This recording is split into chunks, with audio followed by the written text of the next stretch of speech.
అదేవిధంగా ఇప్పుడు ఎక్కువ డ్రంక్ అండ్ డ్రైవింగ్ వల్ల ప్రమాదాలు ఎక్కువగా జరుగుతున్నాయి.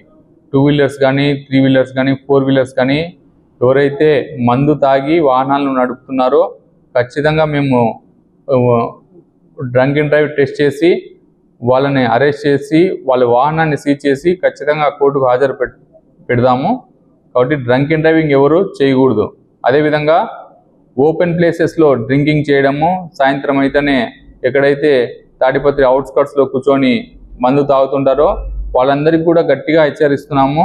మీరు ఎక్కడైనా ఓపెన్ డ్రింకింగ్ చేస్తే ఖచ్చితంగా మిమ్మల్ని అరెస్ట్ చేసి మిమ్మల్ని కోర్టుకు హాజరు పెడతాము. మీ వాహనాలు ఏవైతే ఉన్నాయో అవన్నీ కూడా సీజ్ చేయడం జరుగుతుంది. ఇప్పుడు కొత్తగా ఎక్కడైతే అసాంఘిక కార్యకలాపాలు జరుగుతున్నాయో అక్కడ డ్రోన్ కెమెరాతో పాటు మేము ఆ ఏరియానంతా విజువలైజ్ చేస్తున్నాం. అక్కడ ఎవరైతే మీరు అవుట్స్కట్స్లో మమ్మల్ని ఎవరు చూడడం లేదు అనుకోవాల్సిన అవసరం లేదు. మీ అందరూ కూడా సీసీ కెమెరాల పర్యవేక్షణలో ఉంటారు.